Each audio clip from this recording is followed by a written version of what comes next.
বাংলাদেশে চলমান ভয়াবহ বন্যা পরিস্থিতি সামলে ওঠার আগেই ভারতের বিহার ও ঝাড়খণ্ডে বন্যার জেরে ফারাক্কা বাঁধের ১০৯টি গেট খুলে দিয়েছে ভারত। আজ সোমবার ২৬ আগস্ট গেটগুলো খুলে দেওয়া হয়। এতে বাংলাদেশে ঢুকবে একদিনে ১১ লাখ কিউসেক পানি। বাঁধের ১০৯টি গেট খুলে দেওয়ায় পশ্চিমবঙ্গের মুর্শিদাবাদ সহ বাংলাদেশের বন্যার আশঙ্কা তৈরি হয়েছে। তবে ভারতের পক্ষ থেকে দাবি করা হয়েছে যে বন্যা পরিস্থিতি ও পাহাড়ি ঢালের বিষয়ে আগে থেকে বাংলাদেশকে তথ্য দেওয়া হয়েছে।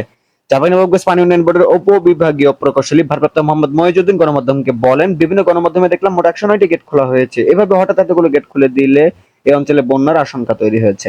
গেটগুলো খুলে দেওয়ায় দেশের রাজশাহী, চাঁপাইনবাবগঞ্জ, পাবনা, সিরাজগঞ্জ, কুষ্টিয়া, রাজবাড়ী ও মানিকগঞ্জ সহ আশেপাশের জেলাগুলোতে প্লাবিত হবে বলে আশঙ্কা করা হচ্ছে। এ বিষয়ে নতুন বিষয় গবেষণা প্রতিষ্ঠান রিভাইন পিপল পরিচালক মোহাম্মদ আনোয়ার হোসেন গণমাধ্যমকে বলেন, ফারাক্কার গেট খুলে দেওয়ায় খবরটি আমাদের জন্য বিপজ্জনক।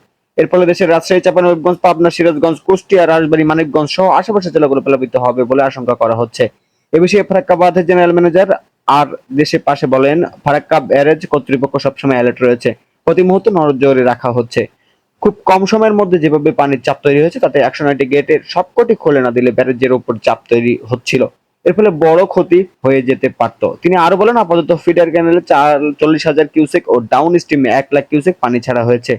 এদিকে আজ সোমবার বাঁধ কর্তৃপক্ষ জানায়, প্রতিবেশী দুই রাজ্যে বন্যার জেরে পানির চাপ বাড়ছে। তবে স্বস্তির বিষয় হলো নেপাল থেকে এখনো পাহাড়ি ঢল নামেনি। আকিবুজ্জামান, মানুষের কল্যাণে প্রতিদিন ডেস্ক, ঢাকা।